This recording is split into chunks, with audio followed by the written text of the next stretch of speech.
皆さんこんにちは。モータースポーツファンの皆さん、 F1 の夏といえばどのグランプリを思い浮かべますか？多くのドライバーが体力的に最も過酷なレースの一つと口を揃えるハンガリーグランプリですね。その舞台となるのが今回ご紹介するハンガロリンクです。このサーキット、ファンや関係者からはある独特な名前で呼ばれているのをご存知でしょうか？それが壁のないモナコ。全長 4.381km の短いコースの中に14のコーナーがぎっしりと詰め込まれた超テクニカルコース。ストレートが極端に短く、常にステアリングを切り続けなければならないため、ドライバーには一瞬の休息も与えられません。なぜこの一見地味ともいえる低速中速主体のサーキットで毎年数々の歴史的名勝負や大波乱が巻き起こるのか。今回はその数奇な成り立ちから最新の F1 マシンで激変したセクターごとの見どころまで、ハンガロリンクの全てを徹底解説していきます。これを見ればハンガリーグランプリの観戦が10倍面白くなるはずです。ぜひ最後までお楽しみください。サーキットの成り立ちと歴史。まずはこのハンガロリンクがどのようにして生まれたのか、その歴史を紐解いていきましょう。時を遡ること1980年代、世界はまだ資本主義の西側陣営と共産主義の東側陣営に分断された冷戦の真っ只中にありました。当時の F1 の帝王バーニー・エクレストンは F1 をさらに世界的なスポーツにするため、いわゆる鉄のカーテンの向こう側東側諸国でのグランプリ開催を熱望していました。当初彼はソビエト連邦での開催を模索していましたが、交渉は難航。そこで白羽の矢が立ったのが東側諸国の中でも比較的開放的だったハンガリーだったのです。当初は首都ブダペストの公道を使ったレースも検討されましたが、最終的には市内から北東に約 20km 離れたモジョロードという町のすり鉢状の地形をした土地に専用サーキットが建設されることになりました。驚くべきはその建設スピードです。1985年10月に着工すると、なんとわずか8ヶ月という異例の速さで完成。そして1986年8月、記念すべき第1回ハンガリーグランプリが開催されました。これは東側諸国で初となる歴史的な F1 グランプリの誕生の瞬間でした。当時は20万人もの大観衆が詰めかけ、西側の最先端マシンが奏でる爆音に酔いしれたと言われています。なお、開設当時は今よりもさらに追い抜きが難しいレイアウトでしたが、2003年にオーバーテイク機会を増やすための大規模な改修が行われました。メインストレートが延長され、ターン位置がタイトなヘアピンへと変更されたことで、現在の全長 4.381km のレイアウトが完成したのです。実はこのサーキット、周囲が小高い丘に囲まれたすり鉢の底のような場所にあります。そのため観客席のどこからでもコースの大部分が見渡せるという最高のロケーションなのですが、これが同時にドライバーを苦しめる独特な特性を生み出すことにもなったのです。サーキット全体の特徴。セクター解説に入る前にハンガロリンク全体の大きな特徴を2つ押さえておきましょう。1つ目は路面が極めてグリーン、つまり埃っぽいことです。ハンガロリンクは F1 以外のビッグレースがあまり開催されないため、週末の初めは路面に大量の砂や埃が積もっています。すり鉢状の地形のせいで周囲の丘から風で砂が運ばれてきやすいんです。そのため金曜日のフリー走行ではグリップが非常に低く、レーシングラインを1本外すと即座にスピンやクラッシュにつながります。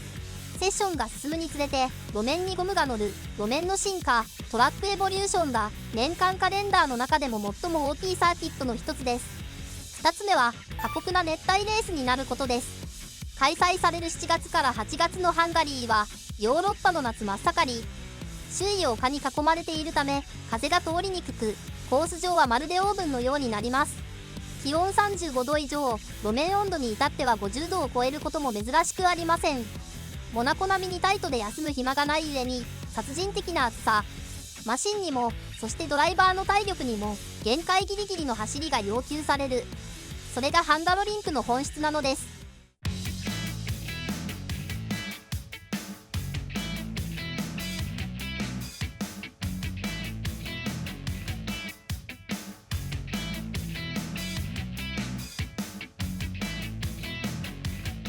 セクター1、唯一のバトルゾーン。それでは実際のコースを一周してみましょう。こはハンダロリンクで最もオーバーテイクの可能性が高い区間です。約 800m のメインストレート、時速 310km 以上から一気に時速 100km 以下まで急減速する右のターン位置が最大の勝負どころです。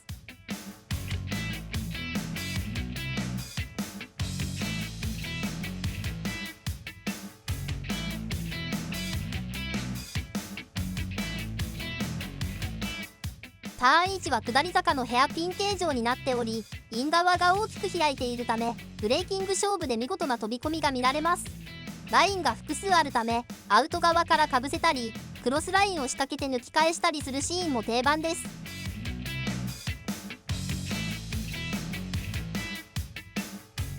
ここを立ち上がると、すぐに緩やかに降りながら左に回り込むターンにが待っています。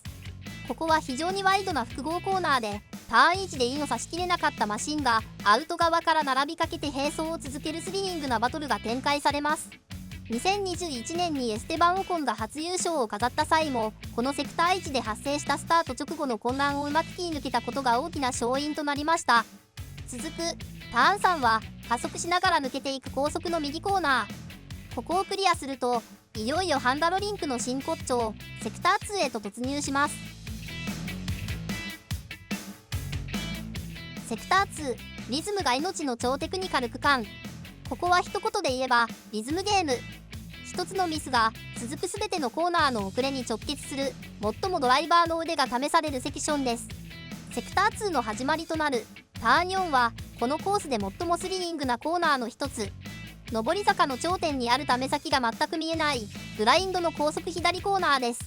時速に 130km 以上のハイスピードで飛び込むため、マシンのダウンフォースを信じて攻め切る度胸が必要です。そこから息つく暇もなく、長い右のターン5を経て待ち受けるのがターン6と7の試験インです。ここは右、左と素早く切り返す試験インで、縁石をどこまで大胆に使えるかがタイムアップの鍵。マシンを激しく跳ね上げさせながらクリアしていきます。さらにその後、ターン8の左、ターン9の右という中速コーナーをリズミカルに抜けると、ここからセクションの毛色が変わります。続くターン10の左、そしてターン11の右は現代の F1 マシンにおいては強烈な G がかかる高速コーナリングセクションへと進化しています。ここではマシンのフロントの向きがいかに速く変わるかという応答性と強固なダウンフォースが重要になります。ステアリングを激しく切り返すため、ドライバーの首や腕には凄まじい負荷が連続してかかり続けます。ここでリズムを崩すとコンマ数秒が簡単に吹き飛んでしまう、まさにハンダロリンクの心臓部です。セクター3、一瞬のミスも許されない最終セクション。最後を締めくくるセクター3は短いストレートの後にやってくる3つのコーナーで構成されています。ここではタイヤのマネジメントとトラクション、駆動力が全てを決めます。直角に右へ折れるターン12を抜けると回り込むような左のヘアピンターン13が待っています。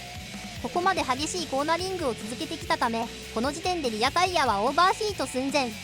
ドライバーはアクセルを急激に踏みたい気持ちを抑え、タイヤを滑らせないように繊細にパワーをかけていかなければなりません。そして最後、180度近く右に回り込むロングコーナーターン14。ここをいかに綺麗に立ち上がり、メインストレートに向けてトップスピードに乗せられるかが翌週のタイム、そしてセクター1での防御や攻撃にダイレクトに影響します。一周の間、一瞬たりとも気が抜けない過酷な旅のゴールがこのセクター3なのです。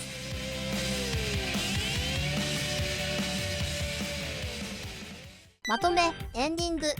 いかがでしたでしょうか。壁のないモナコと呼ばれるハンダロリンク、抜きどころが少ないサーキットでありながら、なぜ毎年これほどまでにドラマチックなレースが生まれるのか、その理由がお分かりいただけたかと思います。過酷な暑さ、滑りやすい路面、そして休む間のない14のコーナー、これらが複雑に絡み合うことでセーフティカーの導入や予測不能なタイヤ戦略、あるいはドライバーの限界を超えたバトルが誘発されるのです。歴史を振り返ると、今から23年前の2003年にはフェルナンド・アロンソが、2006年にはジェンソン・バトンがここで劇的な F1 キャリア初優勝を飾りました。またルイス・ハミルトンが歴代最多の8勝を挙げている非常に相性の良いコースでもあります。皆さんはこのハンダロリンクで行われたレースの中でどのシーンが一番印象に残っていますか？ぜひコメント欄で教えてください。この動画が良かった、ハンガリーグランプリが楽しみになったという方は高評価とチャンネル登録をよろしくお願いいたします。それではまた次回の動画でお会いしましょう。ご視聴ありがとうございました。チャンネル登録といいねボタン、そして解説してほしいテーマがあったらコメント欄に書き込んでください。動画で取り上げて解説していきます。